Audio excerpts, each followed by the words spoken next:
One of the things I think people often overlook when it comes to cancer is that managing it can be likened to managing a business. And what are some of the most important things that patients and their families need to be prepared for that they might not be thinking about when it comes to managing the business of cancer?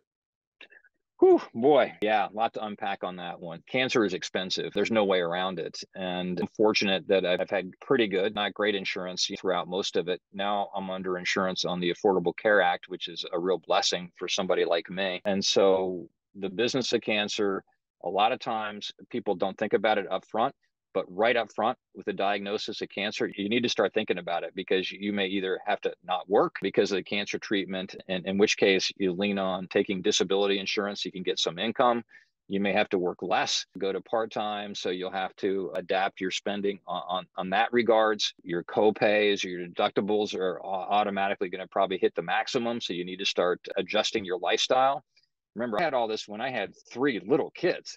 So I had to do all these things. And you start managing how you spend your money because you know you're going to lean into it on the cancer spend. But that's also a great time to reach out to people like Leukemia and Lymphoma Society or the American Cancer Society or the American Lung Association. Reach out to them and see if there are resources that they can help you with.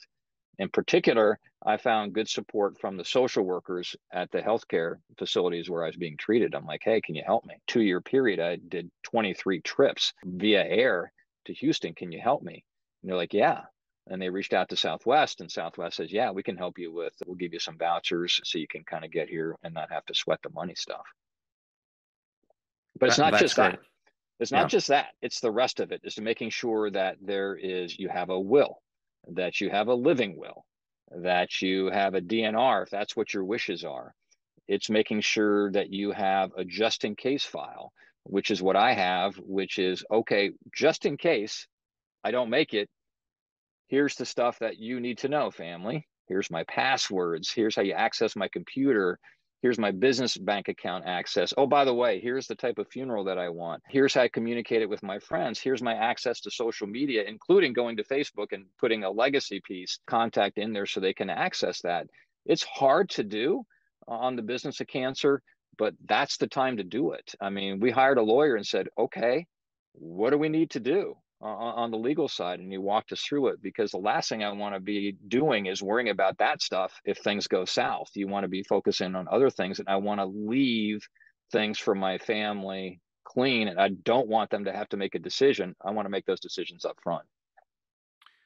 Yeah. And I think another thing people can do, and you don't even have to be sick to do this. None of us know when our day is going to come, but I know a lot of cancer patients I know have recorded videos for their loved Mm, ones that in mm. case something happened. But I think it's something we should probably all do because you never know when that moment might be.